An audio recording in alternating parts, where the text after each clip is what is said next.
I was living in a nursing home when my wealthy brother left me a ranch with a hidden fortune in Yellowstone. At that moment, my daughter, who had abandoned me, appeared and said, "Transfer it to us. We'll take care of you, you ungrateful old woman." But when my lawyer walked into the room, "I'm glad to have you here.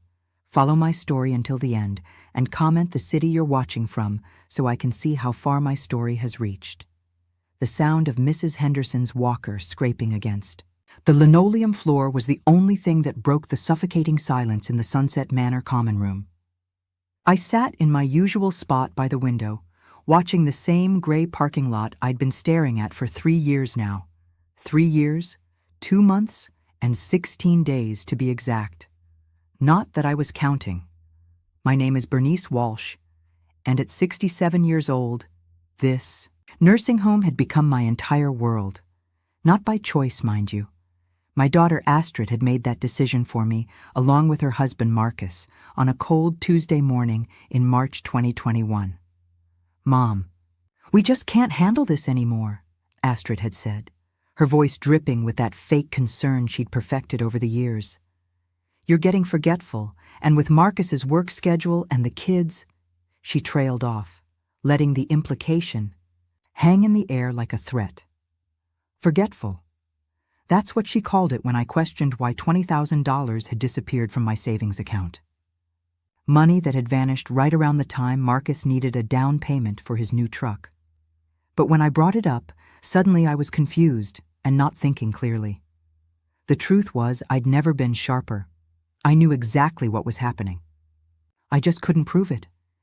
I shifted in my chair, feeling the familiar ache in my lower back from sitting too long. The nurses here were kind enough, but they treated us all like children. "Time for your pills, Bernice," they'd chirp as if I hadn't been managing my own medication for decades before ending up here. Through the window, I watched a family loading an elderly man into their car. His daughter held his arm gently, laughing at something he'd said. The sight made my chest tighten with a familiar pain. When was the last time Astrid had laughed with me instead of at me? I couldn't remember. The memory of our last real conversation still stung. It was Tommy's 8th birthday party, and I'd saved up 3 months to buy him that bicycle he'd wanted. I was so proud, watching his face light up as he tore off the wrapping paper. But Astrid had pulled me aside afterward, her face twisted with irritation. "Mom, you can't keep spoiling him like this. It makes Marcus and me look bad when we can't afford gifts like that." Her words had cut deep, especially since I knew she'd spent twice as much on new patio furniture that same week. "I just wanted to make him happy," I'd said quietly. "Well, maybe if you thought about our feelings for once instead of trying to buy his love." That was Astrid, always finding a way to make my gestures of love sound selfish. The irony wasn't lost on me that I was now paying $4,000 a month to live in this place. Money that came directly from my Social Security and the small pension from my 30 years as a school secretary. Money that could have helped with Tommy's college fund or dance classes for little Sarah. Instead, it went to keeping me out of their way. "Bernice," the voice startled me from my thoughts. Janet, one of the day nurses, stood beside my chair with a gentle smile. "There's someone here to see you, a lawyer." My heart stopped. In 3 years, the only visitors I'd had were the occasional church volunteers, and that one time Astrid came for Christmas.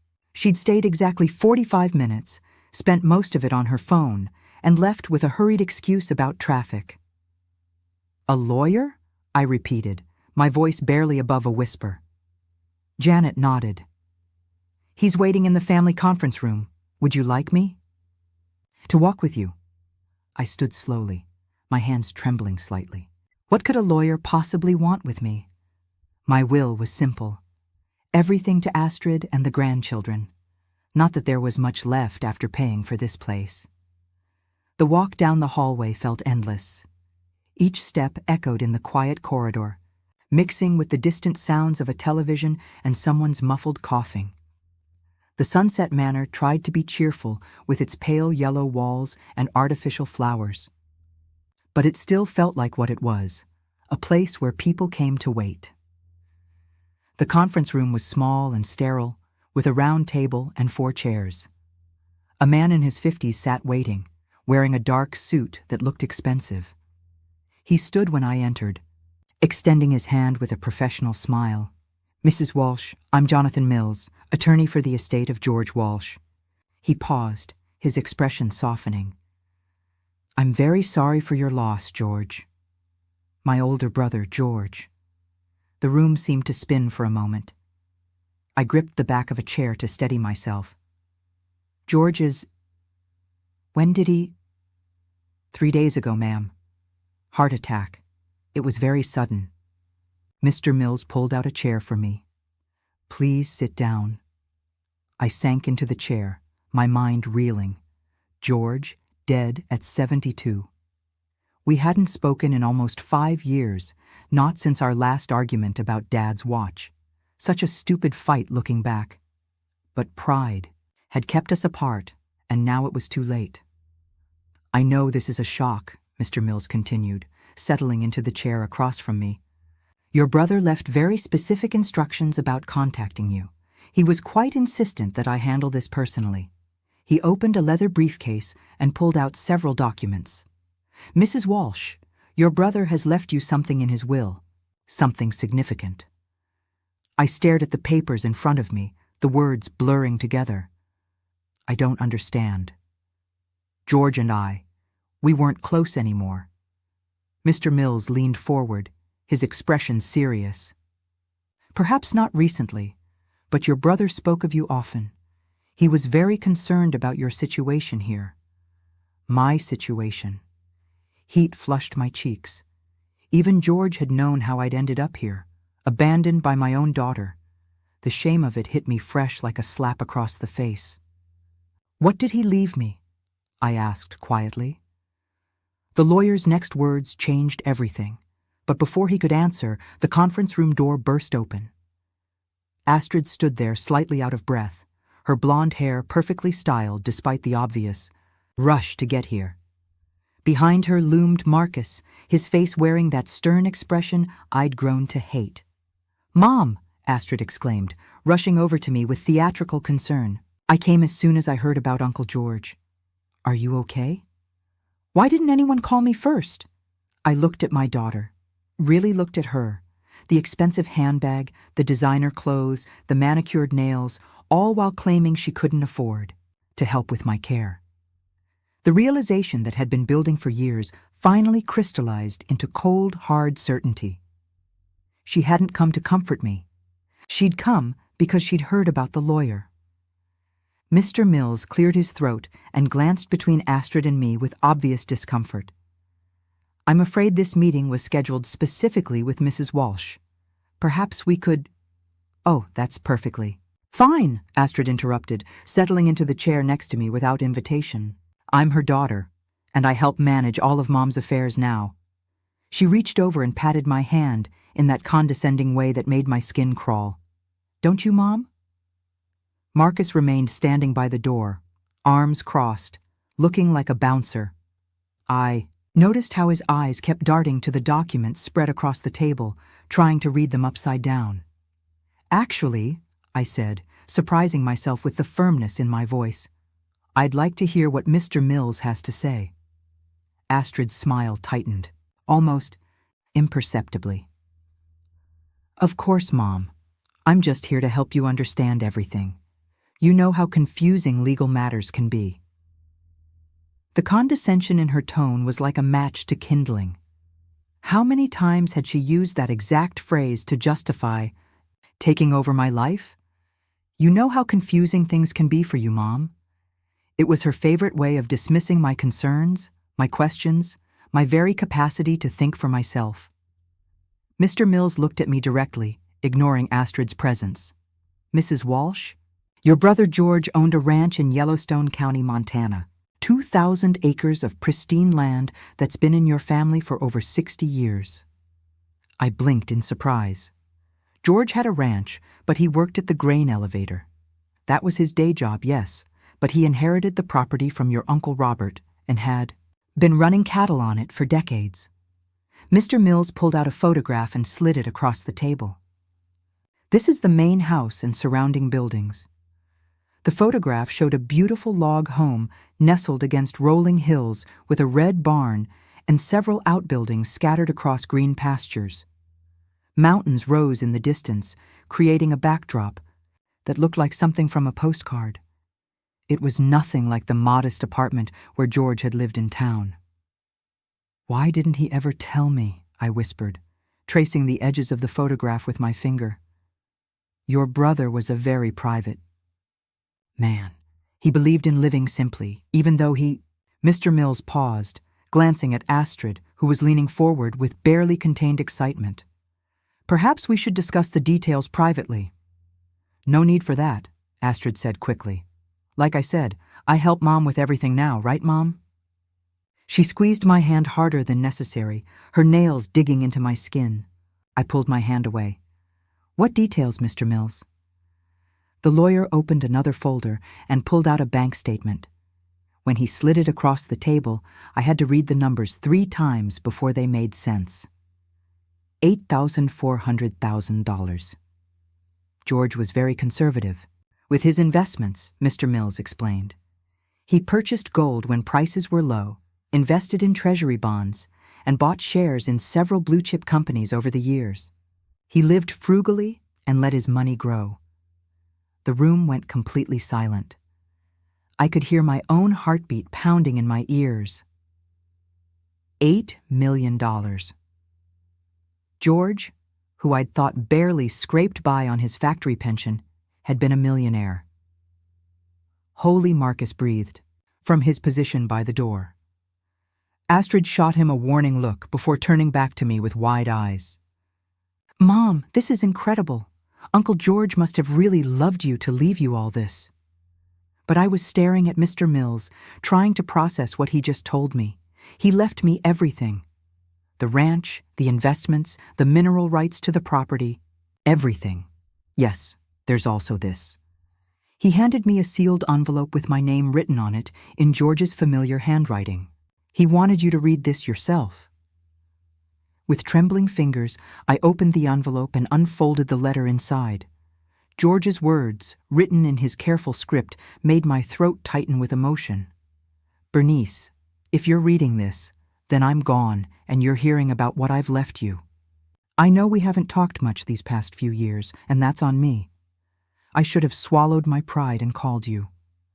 I want you to know that I never forgot what you went through with Dad, how you took care of me when I was sick as a kid, how you made sure I got to school even when Dad was on one of his benders. You were more of a parent to me than either of them ever were. I heard about what Astrid did to you. Don't be surprised. This is a small town and word gets around. I know. She put you in that place and I know why. I should have stepped in. But I figured you wouldn't want my help after our fight. This ranch was supposed to be yours anyway. Dad always said it would go to both of us, but when he died, I was too angry to share it. I'm sorry for that. I'm sorry for a lot of things. You deserve better than what you got, Bernice. Use this money to live the life you want, not the one other people choose for you. Your brother, George." Tears blurred my vision as I finished reading. George had known. He'd known exactly what Astrid had done to me, and he'd cared enough to do something about it. "What does it say, Mom?" Astrid's voice seemed to come from very far away. I folded the letter fully and put it back in the envelope. "It's private. Mom, we need to talk about this logically." Astrid's voice had taken on that forced patience she used when she thought I was being difficult. "This is a huge responsibility. Managing a ranch, handling investments, you can't possibly do all that yourself." "I haven't said I wanted to do it myself." "Exactly." Astrid's eyes lit up. "That's why Marcus and I are here. We can help you figure out the best way to handle everything. Maybe sell the ranch, put the money in a trust fund, where it'll be safe." Marcus stepped forward, his expression eager. "I've got some experience with real estate. I could drive up there this weekend, take a look at the property, see what it's worth on the market." I looked at both of them, really looked at them. Astrid's expensive clothes, Marcus's hungry eyes fixed on the documents. The way they'd both materialized here so quickly after hearing about a lawyer. 3 years of silence, and now suddenly they were concerned about helping me. That's very thoughtful of you both, I said. But I think I need some time to process all this. Of course you do, Astrid agreed. But Mom, you have to understand, decisions like this can't wait.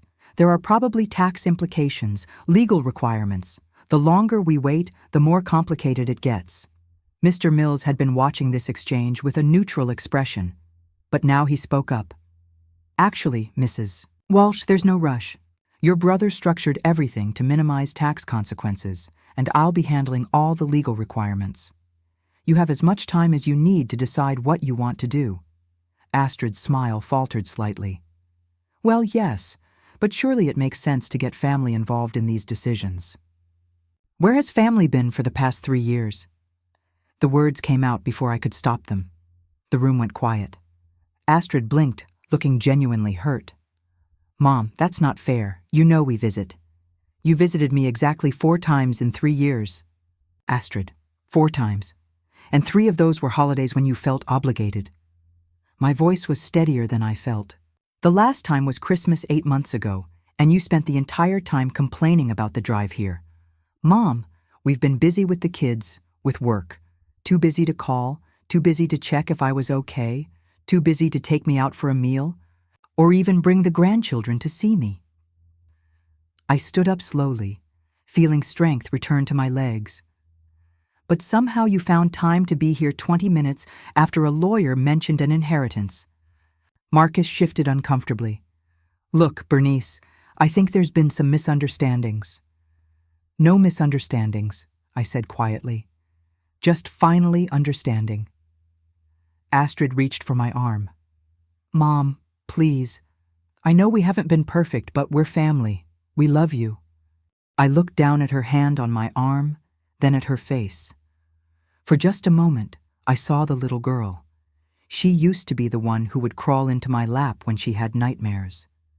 But that little girl was gone, replaced by a woman who saw me as nothing. More than an inconvenience to be managed. Mr. Mills, I said, turning to the lawyer. I'd like to schedule another meeting, just the 2 of us. He nodded. Of course, I'm staying in town overnight. Would tomorrow morning work? That would be perfect. Astrid stood up quickly, her composure finally cracking. Mom, you can't just shut us out of this. We're your family. I walked to the door, then turned back to look at her. Family doesn't abandon each other in nursing homes and disappear for months at a time. As I left the conference room, I heard Astrid calling after me, her voice sharp with panic. But for the first time in 3 years, I didn't stop to comfort her, to smooth things over, to make her feel better about treating me badly. For the first time in 3 years, I kept walking. I barely slept that night. Every time I closed my eyes, I saw George's handwriting. I felt the weight of his words. You deserve better than what you got, Bernice. The letter was tucked safely in my nightstand drawer, but I'd already memorized every word. $8 million. The number kept spinning through my head like a slot machine that had finally hit the jackpot. I could leave this place. I could actually leave. But even as hope bloomed in my chest, a familiar voice whispered doubts. Who was I kidding? I was 67 years old, living in a nursing home because my own daughter said I couldn't take care of myself. What did I know about managing a ranch or millions of dollars? The morning brought an early visitor. I was having breakfast in the dining room when Janet approached my table looking uncomfortable. Bernice, your daughter is here. She's asking to see you, and she brought the grandchildren. My spoon froze halfway to my mouth. Astrid never brought Tommy and Sarah here. In 3 years, they'd visited exactly twice. And both times, Astrid had rushed them out after 15 minutes, claiming the place smelled funny and was depressing for kids. Tell her I'll be right there, I said, my stomach churning. I found them in the lobby. Tommy, now 11, sat rigidly on one of the uncomfortable chairs. his phone clutched in his hands. Sarah, 8, was fidgeting beside him, her blonde pigtails bouncing as she looked around with wide, uncertain eyes. They both looked like they'd rather be anywhere else. Astrid stood near the reception desk, perfectly put together as always. But I could see the tension in her shoulders, the tight smile that didn't reach her eyes. "Mom!" she called out, her voice overly bright. "Look who wanted to come see Grandma." Tommy glanced up from his phone and gave me a weak wave. "Hi, Grandma." Sarah jumped up and ran to me, wrapping her small arms around my waist. "Grandma Bernice, Mommy said we could take you out for lunch." My heart melted at her enthusiasm, even as I wondered what Astrid had promised them to get them here. "That sounds wonderful, sweetheart. There's this great little cafe downtown," Astrid said, already, moving toward the door. Very quiet, perfect for talking. The cafe was indeed quiet, so quiet that our conversation carried easily to nearby tables. Astrid had chosen a corner booth, positioning herself so she could see anyone who might be listening. Tommy and Sarah sat across from us, sharing a plate of chocolate chip cookies that neither of them seemed particularly interested in. "I hope you're not angry about yesterday," Astrid began, stirring sugar into her coffee with deliberate care. "I know it might have seemed like we were pushy, but we're just worried about you." I sipped my tea and waited for her to continue. I'd learned long ago that Astrid revealed more when I let her fill the silence. "This inheritance, it's wonderful. Of course, Uncle George was so generous, but Mom, you have to understand how overwhelming this must be for you." She reached across the table and covered my hand with hers. "Managing that kind of money, a whole ranch. It's a lot, even for someone who's used to handling complex finances. And you think I'm not capable of handling it? I think you're amazing, Mom, but you're also living in assisted care for a reason." "What doctors?" I interrupted. "I've never been evaluated by any doctors except for my regular checkups." Astrid's smile flickered. "Well, Dr. Morrison said you were having some memory issues. And Dr. Morrison said I had mild arthritis and slightly elevated blood pressure, nothing about memory issues." The silence stretched between us. Sarah looked up from her cookie, sensing the tension. "Are you okay, Grandma?" "I'm fine, sweetheart," I assured her, forcing a smile. Astrid regrouped quickly. "The point is, we want to help you make the best decisions. Marcus has been researching investment firms, and we think it would be smart to put everything into a managed portfolio. That way, you don't have to worry about any of the day-to-day stress." "And who would manage this portfolio?" "Well, we'd set it up so that Marcus and I could help monitor things just to make sure everything stays safe." She squeezed my hand. "We could even arrange for a monthly allowance to be sent directly to Sunset Manor so you never have to worry about payments." There it was. They wanted to control the money and keep me exactly where I was. "What if I wanted to leave Sunset Manor?" I asked quietly. Astrid's mask slipped for just a moment. "Mom, be realistic. You can't live on your own anymore. Remember what happened before? You were forgetting to pay bills, leaving the stove on." I left the stove on once. "One time when I was distracted by a phone call from Marcus asking me to loan you money for Sarah's dental work. Mom, I was never forgetting to pay bills. You were just upset that I questioned why my bank balance was $20,000 lower than it should have been." Tommy looked up from his phone, finally paying attention. "What's wrong with Grandma's bank?" "Nothing's wrong, honey," Astrid said quickly. "Grandma just gets confused sometimes about her finances." "I'm not confused," I said firmly, "and I'm not incompetent." Astrid's voice took on that patronizing tone I'd grown to hate. "Of course you're not incompetent. But Mom, this is $8 million we're talking about. What if someone tries to take advantage of you? What if you make a mistake that costs you everything? Like trusting my own daughter?"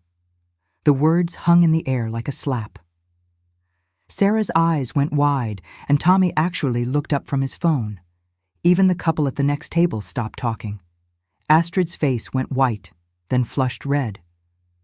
"I can't believe you just said that. Can't you? I kept my voice steady, but inside I was shaking. Astrid, in 3 years, you've visited me 4 times. You've called maybe a dozen times, and half of those were to ask me to call the insurance company about some bill you thought should be covered. You put me in Sunset Manor against my wishes and then disappeared from my life. And now, 24 hours after learning about an inheritance, you're here with the grandchildren talking about what's best for me. We're here because we love you. No, I said quietly. You're here because you smell money. Sarah started to cry. The sound broke my heart, but I couldn't back down now. Not when I finally had the courage to speak the truth. Tommy put his arm around his sister. Mom, why is Grandma sad? Astrid's eyes filled with tears. Real ones this time, I thought. She's not sad, honey. She's just confused about some things. I'm not confused, I repeated. I'm angry. There's a difference. Marcus appeared at our table, as if he'd been waiting outside. Everything okay here? I could hear voices from the parking lot.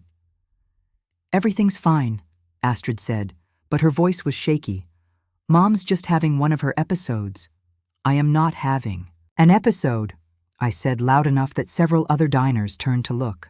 I'm having a conversation with my daughter about why she abandoned me in a nursing home and only came back when she heard about money. Marcus slid into the booth next to Astrid. Look, Bernice, I think everyone's emotions are running high here. Maybe we should take a step back. Maybe you should take several steps back, I replied. This is between Astrid and me. Actually, it's between all of us, Marcus said, his tone becoming harder. Because like it or not, we're the ones who will have to deal with the consequences if you make bad decisions with this money. What consequences? Who do you think will take care of you if you blow through $8 million? Who do you think will be responsible for you when you're 90 and broke? The threat was clear, even delivered in his calm, reasonable tone. Take care of yourself financially, or we'll abandon you completely. Besides, Astrid added, wiping her eyes, what would you even do with a ranch in Montana? You can't live alone anymore. You can't drive long distances. You don't know anything about running cattle or managing property. Be practical, Mom. I looked around the table at my family, at Marcus, who saw me as a potential burden to be managed. At Astrid, who'd convinced herself that controlling my life was the same as caring for me. At Tommy and Sarah, who were learning that love came with conditions and that grandparents were problems to be solved rather than people to be cherished. You're right, I said finally. I don't know anything about running a ranch. Astrid's face brightened with relief. I'm so glad you're being reasonable about this. But I can learn. Her smile froze. I can hire people who know about cattle and property management. I can buy books, take classes, ask questions. I managed to raise you and work full-time and keep a household running for 30 years. I think I can figure out how to be a rancher, Mom. And if I can't, I can sell the ranch and buy a nice house somewhere warm, or travel, or donate the money to charity. It's my choice to make. Marcus leaned forward. And what about us? What about Tommy and Sarah's college funds? What about helping your own family? What about the $20,000 that disappeared from my account? What about the 3 years of abandonment? What about treating me like a human being instead of a problem to be managed? Fine, Astrid said, her voice cold. Now, if that's how you feel, then maybe you should make your decisions alone. But don't expect us to be there to pick up the pieces when everything falls apart. She stood up abruptly, gathering her purse. Come on, kids, we're leaving. Tommy. And Sarah scrambled out of the booth, looking confused and frightened. Sarah turned back to me, her eyes bright with tears. Are you mad at us, Grandma? My heart broke all over again. No, sweetheart, I'm not mad at you. I love you very much. Then why can't you just do what Mommy wants? I knelt down to her level, ignoring the pain in my knees. Sometimes grown-ups have to make hard choices, even when other people don't understand. But I will always love you, no matter what. I hugged both grandchildren, breathing in their familiar scent of bubblegum and sunshine. When I looked up, Astrid was watching with tears streaming down her face. "This isn't over, Mom," she said quietly. "We won't let you destroy yourself."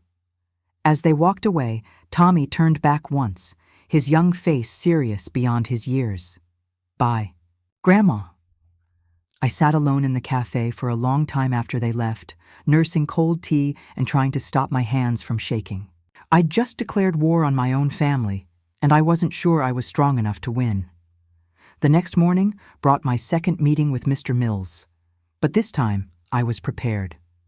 I'd spent the night thinking about George's letter, about everything Astrid had said, and about the person I used to be before I let fear and loneliness convince me to accept less than I deserved. Mr. Mills was waiting in the same conference room, but today he had several boxes of documents with him. He stood when I entered, his expression more serious than our first meeting. "Mrs. Walsh, I hope you don't mind, but I brought some additional materials your brother wanted you to have. He was very specific about when you should receive them." "What kind of materials?" Instead of answering directly, he pulled out a manila envelope sealed with red wax. George's initials were pressed into the seal. "He said to give you this if anyone in your family tried to pressure you about the inheritance." My stomach dropped. How could he have known? "Your brother was a very perceptive man. He told me about your situation, about how you ended up at Sunset Manor. He suspected that news of an inheritance might bring certain people out of the woodwork." I broke the seal with trembling fingers. Inside was another letter from George, but this one was different. His handwriting was sharper, angrier. "Bernice, if you're reading this, then I was right about what would happen. They came sniffing around the money, didn't they? Probably within hours of hearing about it. I'm going to tell you some things now that I should have told you years ago. Things I found out about Astrid that made me lose respect for her completely. Do you remember when Dad's house sold after he died? The realtor was my friend Charlie's daughter, and she told me something interesting. The sale price was $185,000, but you only got $85,000. When I asked Astrid about it, she said there were liens and repair costs that ate up the difference. That was a lie. I saw the closing documents. Astrid had your father add her name to the deed 2 weeks before he died when he was too sick to understand what he was signing. She took $100,000 that should have been yours." My hands started shaking so badly I could barely hold the letter. Dad's house. I'd wondered why my share had been so small, but Astrid had shown me bills and receipts, had explained about foundation problems and back taxes. I'd trusted her. "There's more. Remember when you broke your hip 3 years ago? You called Astrid for help, and she came over for a few days while you recovered. What you don't know is that she had Marcus go through all your financial papers while you were sleeping. They photocopied everything, bank statements, insurance policies, even your will. Mrs. Henderson from next door saw them doing it and told. Her daughter, who told Charlie, who told me. By the time I heard about it, you were already in Sunset Manor. Mrs. Henderson, my neighbor of 15 years, who'd always been so kind. She'd known what Astrid was doing and tried to get word to George. But by then it was too late. The final thing you need to know is about the money that disappeared from your account. I hired a private investigator after you mentioned it to me. Marcus forged your signature on a withdrawal slip for $20,000. The investigator has copies of the bank security footage showing Marcus at the teller window. I'm including copies of everything in this package: the deed fraud, the bank footage, even records showing that Astrid called Sunset Manor to inquire about costs 2 months before. Your hip surgery. She planned this, Bernice. All of it. I should have told you sooner, but I kept hoping she'd do the right thing and bring you home. She never did. Don't let her steal this inheritance, too. You deserve better. George. The letter slipped from my numb fingers. Mr. Mills was watching me with concern, but he didn't speak. He simply reached into one of the boxes and pulled out a thick folder. Your brother was very thorough, he said quietly. Inside the folder were photocopies of documents I'd never seen before. The deed to Dad's house showed Astrid's name added just days before his death. Bank records showed the forged withdrawal. Screenshots from security cameras showed Marcus at the bank. My signature clearly did not match the one on the withdrawal slip. And most damning of all, a recorded phone conversation between Astrid and the Sunset Manor admissions director. "Do you have a way to play this?" Mr. Mills asked, holding up a small digital recorder. I nodded, though I wasn't sure I wanted to. "Hear it." Astrid's voice came through the speaker, clear and businesslike. "I'm calling to ask about your memory care facility. My mother is showing signs of dementia, and we're starting to look at options." "I see," the admissions director replied. "What kind of symptoms is she experiencing?" "Confusion about finances, forgetting to pay bills, leaving appliances on, the usual things.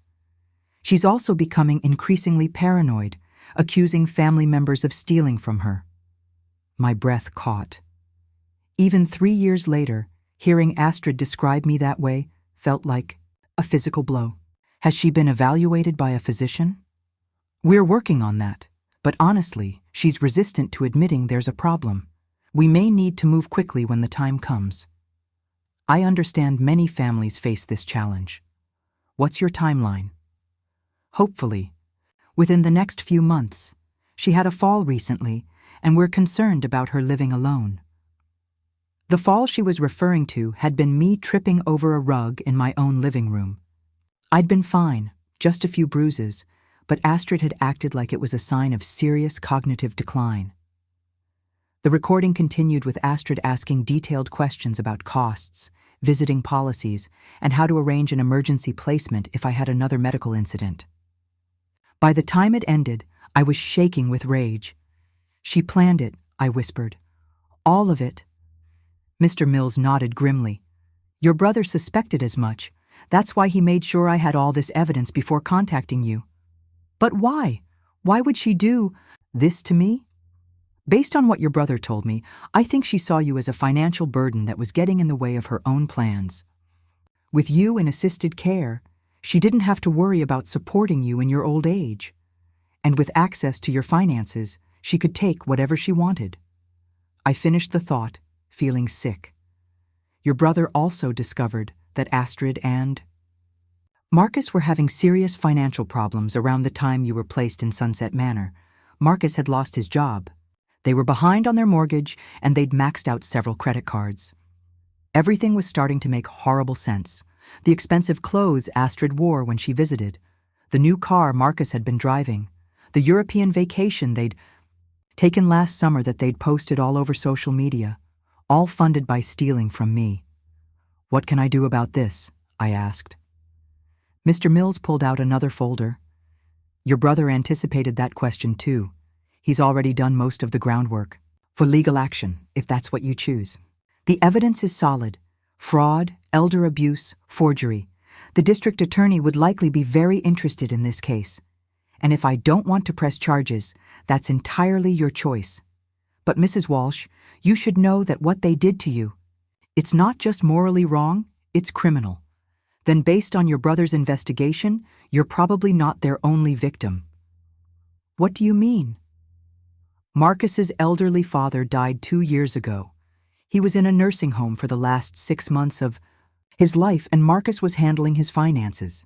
The old man's estate was supposed to be worth about $150,000, but when he died, there was less than $10,000 left. Marcus claimed it all went to medical expenses." I closed my eyes, feeling overwhelmed. How many people had they hurt? How many other families had been torn apart by their greed? "There's something else," Mr. Mills continued. "Your brother set up the inheritance with very specific protections. Even if you wanted to give Astrid access to the money, you legally can't. The trust is structured so that the funds can only be used for your direct benefit." "What does that mean?" "It means that even if they somehow convinced you to sign papers, or if they tried to claim you were incompetent and get guardianship, they still couldn't touch the money. Your brother made sure of that. For the first time since this whole nightmare began, I felt a spark of hope. George had protected me, even from myself, He really thought of everything, didn't he? Mr. Mills smiled. He loved you very much, Mrs. Walsh, and he wanted to make sure that this time no one could take advantage of you. I gathered up all the documents, feeling their weight in my hands. Evidence of betrayal, but also proof that I wasn't crazy, wasn't paranoid, and wasn't the confused old woman Astrid had painted me to be. Mr. Mills, I want to see the ranch. Of course, I can arrange for a car to drive you up there whenever you're ready. And I want to know what it would take to live there. His eyebrows rose slightly. Are you sure? It's quite remote, and managing a property that size. I'm sure, I said firmly. For the first time in 3 years, I'm absolutely sure about something.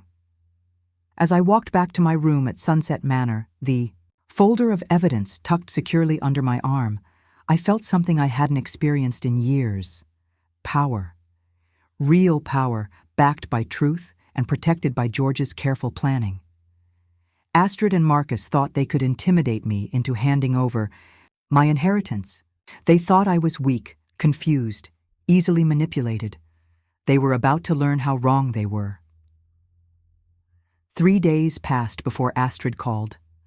3 days during which I arranged for a trip to see George's ranch, met with a financial advisor Mr.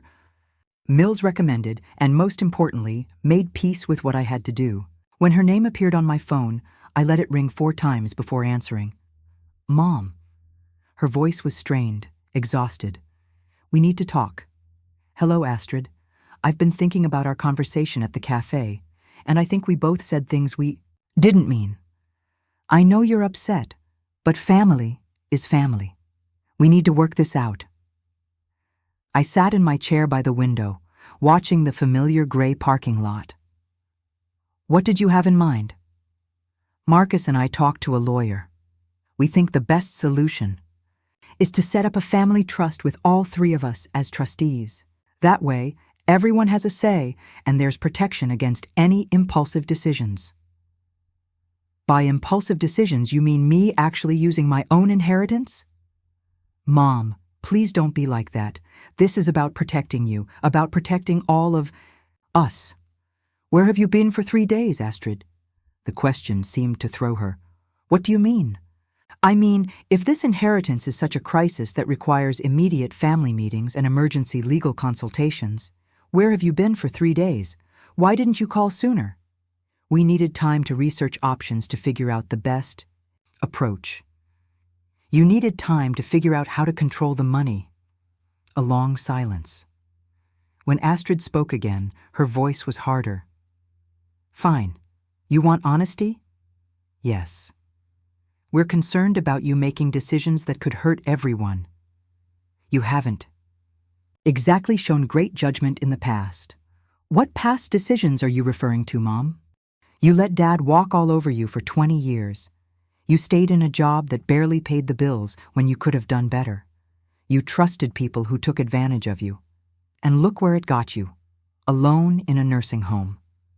Each word was designed to hurt, to make me doubt myself. The old Bernice would have crumbled, would have apologized for being difficult, but the old Bernice hadn't known what I knew now. You're right, I said calmly. I did trust people who took advantage of me, but I'm learning from those mistakes. Good. So, you'll consider the family trust? Actually, I've decided to accept your suggestion from the cafe. Which suggestion? That I make my decisions alone? Another silence, this one crackling with tension. What does that mean? It means I'm declining your offer to help manage my inheritance. It means I'm making my own choices about my own money. And it means I think it's time you and Marcus face the consequences of your own choices. What are you talking about? I pulled George's folder into my lap, running my fingers over the evidence inside. I'm talking about the $100,000 you stole from Dad's estate. I'm talking about the $20,000 Marcus forged my name to steal from my bank account. I'm talking about the 3 years you've kept me in this place while telling everyone I'm incompetent. The silence on the other end was deafening. I don't know what lies Uncle George told you. George didn't tell me anything. He showed me bank records, security footage, recorded phone calls, everything. That's impossible. Would you like me to play the recording of you calling Sunset Manor 2 months before my hip surgery? The one where you describe my dementia symptoms and ask about emergency placement options? I heard a sharp intake of breath. Mom, I can explain. I'm sure you can. You're very good at explaining things in ways that make me look confused, and you look like the caring daughter. But I'm done listening to explanations. You can't prove any of this. Actually, I can. George hired a private investigator. Everything is documented, photographed, recorded. The district attorney would be very interested in a case involving elder abuse and financial fraud. You wouldn't? But her voice wavered with uncertainty. Wouldn't I? You've spent 3 years telling everyone I'm not competent to make my own decisions. But apparently, I'm competent enough to press criminal charges. I could hear her breathing getting faster, more panicked. Mom, please think about Tommy and Sarah. Think about what this would do to them. And there it was, using my grandchildren as shields, just like she'd used them as weapons at the cafe. I have thought about them, Astrid. I've thought about what kind of lesson you're teaching them. That it's okay to steal from family. That it's okay to abandon elderly relatives. That love is conditional on what people can give you. That's not what we're teaching them, isn't it? Tommy is 11 years old, and he's never spent a night at his grandmother's house. Sarah is 8, and she's visited me 6 times in 3 years. What exactly are you teaching them about family? We're protecting them from seeing you like this. Like what? Independent. Making my own decisions. Standing up for myself. God forbid they see their grandmother acting like she has value. You're twisting everything. I'm seeing everything clearly for the first time. In years, fine. Astrid's voice cracked with frustration. You want to cut us out? Go ahead. But don't come crying to us when you realize you can't handle this alone. Don't expect us to pick up the pieces when you lose everything. I won't need you to pick up the pieces, Astrid. Because unlike you, I'm not planning to steal from family members to solve my problems. You know what? You deserve to be alone. You've always been selfish, always played the victim. Maybe being abandoned is exactly what you earned. The cruelty in her voice should have devastated me. A week ago, it would have. But now, armed with the truth about who she really was, it just sounded pathetic. Maybe you're right, I said quietly. Maybe I do deserve to be alone. But if that's true, then what do you deserve for stealing from me? What do you deserve for lying about me? What do you deserve for abandoning me? She hung up without answering. 2 hours later, Marcus called. Bernice, we need to talk. Astrid is hysterical, and this whole situation is getting out of hand. Hello, Marcus. How are you enjoying the truck? You bought with my $20,000? A pause. I think there's been some misunderstanding. No misunderstanding. I have security footage of you at the bank forging my signature. I have copies of the withdrawal slips. I have everything. Look, if there were some financial irregularities, I'm sure we can work it out. But threatening to involve law enforcement? That's going too far, is it? You committed a felony, Marcus. Elder abuse is a serious crime. You're talking about destroying our family over some accounting errors. I'm talking about getting justice for 3 years of abuse. His tone shifted, becoming harder, more threatening. You know what your problem is, Bernice? You think this inheritance makes you powerful? But you're still a confused old woman in a nursing home. You still need us, do I? Who's going to drive you to doctor's appointments? Who's going to handle your medications when you forget? Who's going to be there when you fall and break a hip? The same people who've been doing those things for the past 3 years. Paid professionals who actually care about my well-being. And when the money runs out, when you're 90 and broke because you made stupid decisions, then I'll deal with it myself, just like I've been dealing with everything else myself. You really want to die alone? The question hit me like a physical blow because it touched on my deepest fear. But then I thought about the past 3 years, how alone I'd felt even with Astrid in my life, how abandoned I'd felt, even though I technically had family. Marcus, I've been alone for 3 years.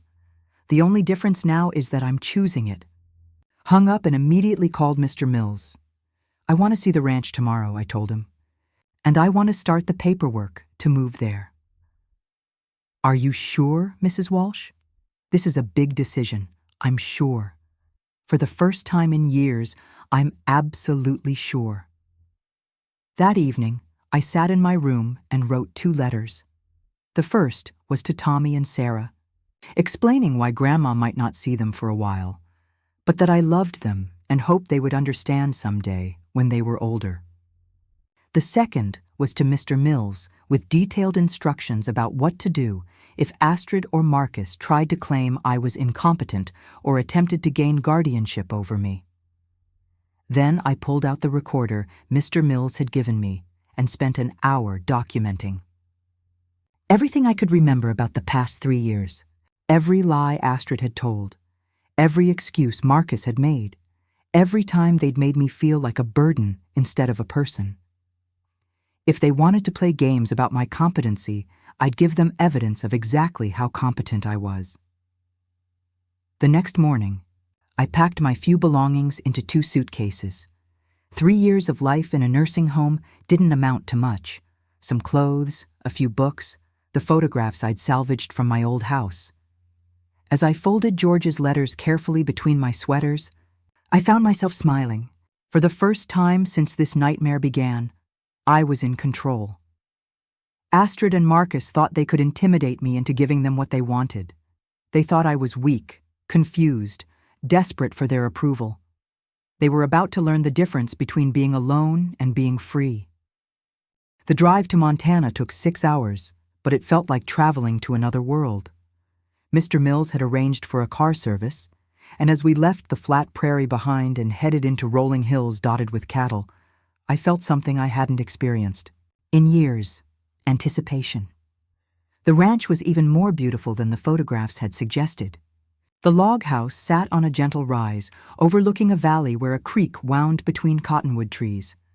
The mountains rose in the distance, snow-capped even in late summer. Everything was exactly as George had left it, maintained by a local couple he'd hired years ago, Mrs. Walsh. The driver was watching me in the rearview mirror. Everything okay? I realized I was crying, but they weren't tears of sadness. For the first time in 3 years, I was looking at a place that could be home. Everything's perfect, I said. Tom and Linda Garrett had been taking care of the property for George for 15 years. They were in their 60s, with weathered faces and kind eyes, and they welcomed me like I was family returning home. George talked about you all the time, Linda said as she showed me through the house. He was so proud of you, but worried too. He said you deserved better than what life had handed you. The house was larger than it looked from outside, with 4 bedrooms, a stone fireplace, and windows that let in streams of golden light. George's furniture was simple but solid: handmade wooden tables, comfortable chairs, bookshelves filled with ranch management guides and classic novels. The cattle operation pretty much runs itself, Tom explained as we walked through the barns. George built it up slow and steady over 40 years.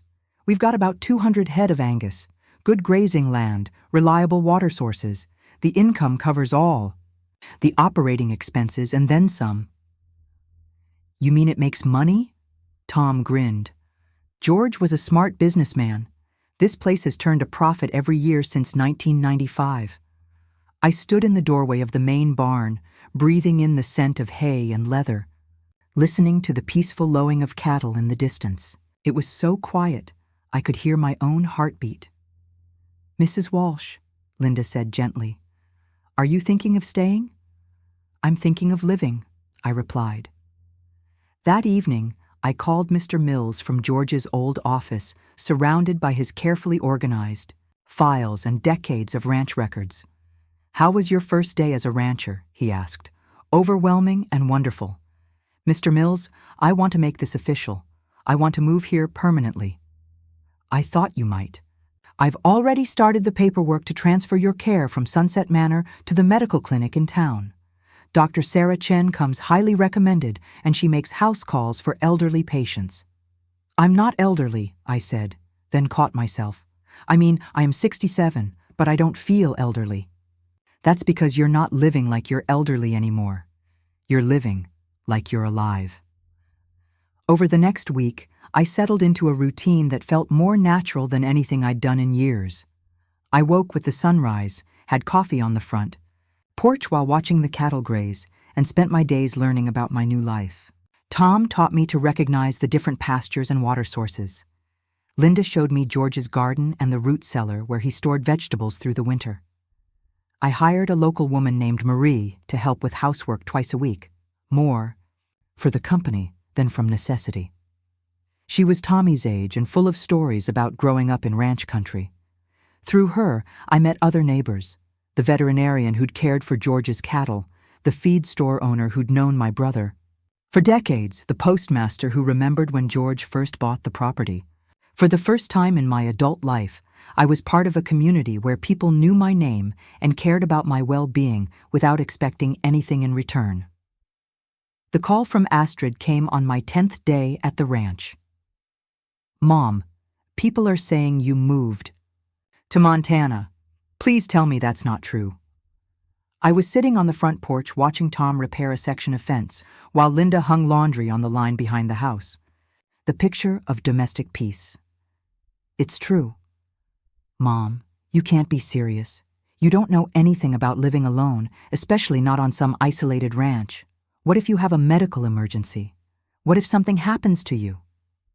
The same thing that would happen if I had an emergency at Sunset Manor. I'd get medical care. This is insane. You're going to get yourself killed out there. Astrid, I've been here 10 days. I haven't fallen. I haven't forgotten to take my medication. And I haven't left any stoves on. I've cooked my own meals, managed my own schedule, and even learned to drive the ranch pickup truck. You're driving? Her voice shot up an octave. Mom, your reflexes aren't what they used to be. My reflexes are fine. What wasn't fine was being treated like an invalid when I wasn't one. I'm calling Adult Protective Services. The threat should have scared me, but I'd been expecting it. Go ahead. Mr. Mills has prepared a complete file documenting my competency, including medical evaluations, financial assessments, and testimony from the people who've been helping me settle in here. He's also prepared countercharges for elder abuse and financial fraud. Silence. Astrid, I want you to understand something. I'm not hiding from you, and I'm not running away. I'm moving towards something better, something you taught me I deserved when you showed me what I didn't deserve. I never meant for things to go this far, did you? You put me in a nursing home and walked away. You stole from me for years. You were planning to control my inheritance just like you controlled everything else. What did you think would happen when I found out the truth? I thought you'd forgive me like you always do. The sadness in her voice almost broke my resolve. Almost. I have forgiven you, Astrid, but forgiveness doesn't mean forgetting, and it doesn't mean letting it happen again. So that's it. You're just cutting us out of your life forever. I watched. Tom working on the fence, his movements sure and purposeful. He'd wave whenever he caught me looking. Just a simple acknowledgement that I was there, that I mattered. I'm not cutting you out, I said finally. But I'm not chasing you anymore either. If you want a relationship with me, it has to be based on respect, real respect, not the fake kind that disappears when it becomes inconvenient. And Tommy and Sarah, my heart clenched. They'll always be welcome here. When they're old enough to make their own decisions about whether they want to know their grandmother, you're really going to punish them for my mistakes? I'm not punishing anyone. I'm protecting myself. There's a difference. After I hung up, I sat on the porch for a long time watching the sun set behind the mountains. Linda brought me a cup of tea and sat beside me without saying anything. George left me a letter, I said eventually. He said, I deserved better than what I got. For years, I thought that meant I deserved better from other people, but maybe it meant I deserved better from myself. How do you mean? I spent 67 years accepting less than I was worth because I was afraid of being alone. But being alone isn't the worst thing that can happen to you. Being with people who don't value you, that's worse. Linda nodded. George used to say that the difference between loneliness and solitude is choice. A month later, I got a package with no return address. Inside was a school photo of Tommy and a drawing Sarah had made of a house with flowers around it. On the back, she'd written, "I love you, Grandma," in her careful 8-year-old handwriting. I put the photo on my mantel and the drawing on my refrigerator next to the grocery lists Linda helped me write and the appointment cards from Dr. Chen. 2 months after that, the phone rang on a Sunday afternoon. Tommy's voice, uncertain but determined. "Grandma Bernice, it's Tommy. Mom doesn't know I'm calling." My heart nearly stopped. "Tommy, how did you get this number?" "I found it in Mom's phone." "Grandma, are you really living on a ranch?" "I am, with horses." I laughed, looking out the window where Tom was working with the cattle. No horses, but lots of cows and chickens and the most beautiful mountains you've ever seen. "Could Sarah and I visit sometime when we're older?" "Oh, sweetheart, you could visit any time your mother says it's okay. She says you don't want to see us anymore." The lie hit me like a physical blow. "That's not true, Tommy. I will always want to see you. But sometimes grown-ups have disagreements that make things complicated. Is it because Mom did something bad?" Smart boy. Too smart for his own good. "Probably. It's because I finally learned to stand up for myself." "Good," he said fiercely. "You should stand up for yourself." After we hung up, I called Mr. Mills. "I want to set up college funds for Tommy and Sarah," I said. "Funds that Astrid can't touch that go directly to them when they turn 18. "That's very generous, Mrs. Walsh." "It's not generous. It's an investment in the future. Someday, when they're adults, they'll have questions about what happened to their family. When they do, I want them to know that their grandmother never stopped loving them." 6 months later, I was feeding the chickens when I saw a familiar car coming up the ranch road. My heart clenched with old instincts, the urge to run, to hide, to avoid confrontation. Instead, I finished scattering the feed and waited. Astrid got out of her car slowly, looking around at the ranch with something that might have been wonder. She'd lost weight, and there were lines around her eyes that hadn't been there before. "Hello, Mom." "Hello, Astrid." We looked at each other across the farmyard. Two women who'd hurt each other in ways that might never fully heal. "The kids miss you," she said finally. "I miss them too. Tommy keeps asking when he can visit. Sarah draws pictures of you all the time." I waited, not making it easy for her. "I came to apologize, really apologize. Not just try to get you to come back so things could go back to the way they were. And to tell you that Marcus and I are getting divorced. When he found out you weren't going to give us access to the inheritance, he showed his true colors. It turns out I wasn't the only person he was stealing from. I felt a flicker of sympathy, but not surprise. I'm sorry. Are you? I'm sorry you're in pain. I'm sorry the kids are going through a divorce. I'm not sorry that you're learning who Marcus really is." Astrid nodded, tears starting to fall. "I know I don't have the right to ask this, but could we start over? Not go back to the way things were, but maybe build something new." I looked at my daughter, really looked at her, and saw something I hadn't seen in years. Humility, real remorse, the beginning of change. "That depends," I said. "On what? On whether you're here because you want a relationship with me or because you want something from me." "I want my mother back," she whispered. "I want the kids to know their grandmother. I want to stop being the person who abandoned you." It wasn't everything.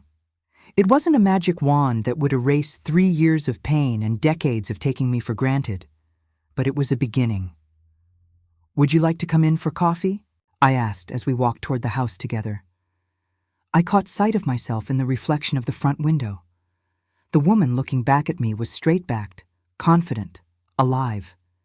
She was wearing work boots and jeans that actually fit her. Her hair was pulled back in a practical ponytail, and her face was tan from spending time outdoors. She looked like someone who knew her own worth. George had been right. I deserved better than what I'd been accepting. But more than that, I'd finally learned that I had the power to demand it. The ranch spread out around us, mine now in every sense that mattered. The mountains stood guard in the distance, unchanging and strong. And for the first time in my 67 years, I was exactly where I belonged. Now I'm curious about you who listened to my story. What would you do if you were in my place? Have you ever been through something similar? Comment below. And meanwhile, I'm leaving on the final screen 2 other stories that are channel favorites, and they will definitely surprise you. Thank you for watching until here.